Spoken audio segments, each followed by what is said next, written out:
money to follow, and it's really beautiful. In the coming days, there will be complaints from the globalists and the outsourcers and special interests and the fake news. Always, the fake news will always complain. But never forget, every prediction our opponents made about trade for the last 30 years has been proven totally wrong. They were wrong about NAFTA. They were wrong about China. They were wrong about the Trans-Pacific Partnership, which would have been a disaster if I didn't terminate it. If I didn't terminate that, United Auto Workers, you would have had no jobs in this country. You would have had no jobs. It was all going to other countries. Now, I will tell you, what Donald Trump is doing is almost a complete repudiation of orthodox economic thinking. The principle of unilateral free trade has been one that's been pushed by people like Adam Smith, the founder of modern economics, to Milton Friedman, to many others.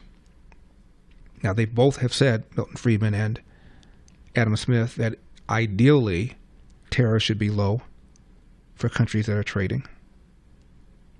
And Milton Friedman once said, if you can get other countries to lower their tariffs, that would be a good thing. But the idea that you're going to impose tariffs on not just enemies, but also friendly nations, and do them in a broad, widespread fashion, I haven't seen any Republican propose anything like this. Ronald Reagan called himself a free trader, but he did impose some protectionism, protecting Harley-Davidson and other industries. And Democrats, of course, have done it. But the idea of doing it in the way that Trump is doing it, to close our trade imbalance, to get other countries to lower their tariffs against us, to be willing to endure higher prices, because tariffs are in fact a tax, in order to negotiate and put pressure on other nations to lower their tariffs against us, I've never seen any president do this. It is risky. But when you consider it part of his overall economic agenda, which is first to extend the Trump tax cut from the first term, and then eventually to lower those taxes, and to eliminate possibly things like capital gains taxes, and part of his policy of drill, baby, drill, to again make us energy independent to the point where we're exporting energy as we did in the first term, I think will offset the prices for the tariffs. But it is a bold, daring, transformative policy on the part of Donald Trump.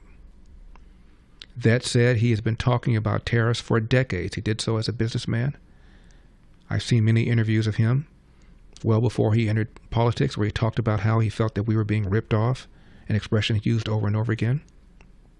Said that our trading partners were laughing at us because of the tariffs that they were imposing on our goods versus the much lower ones we were imposing on their goods.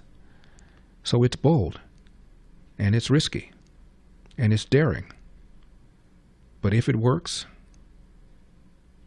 it'll be a game changer.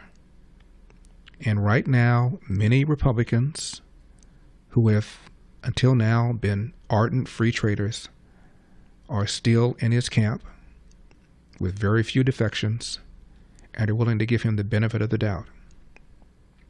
Because a lot of people were talking about the tariffs he imposed in his first term, that they would increase prices, and inflation was a comparatively modest 1.4%, despite the hand-wringing on the part of a lot of people. So, I give Donald Trump credit for thinking this way, for thinking boldly, for explaining what he's doing. He campaigned on tariffs. He said that tariffs are one of the most beautiful words in the English language, and he's following through on exactly what he said he would do. Whether it will cause other countries to lower their tariffs, as he hopes, we'll see. But already part of his rationale has been to put pressure on Canada and on Mexico to do more to close their borders and to make sure illegal aliens aren't coming here and fentanyl's not coming here And already the president of Mexico has put the Mexican military on the border, which President Trump got Mexico to do his first term. And they left after Biden came in. And now they're back. And just now, Israel has announced that the tariffs on American goods coming into Israel from America will be zero. Zero. First time that's happened. So we'll find out whether other countries are going to follow suit. But it is really quite a bold, brave, possibly tremendous upside plan that President Donald Trump has imposed. But again, this is exactly what he promised to do, exactly what he said he would do, exactly what we expected him to do. So we'll find out. According to the Associated Press, it is unclear whether or not the White House is going to keep the tariff exemptions on imports worth less than $800. Any import worth less than $800 didn't have any tariffs at all. Unclear whether or not that's going to be the case.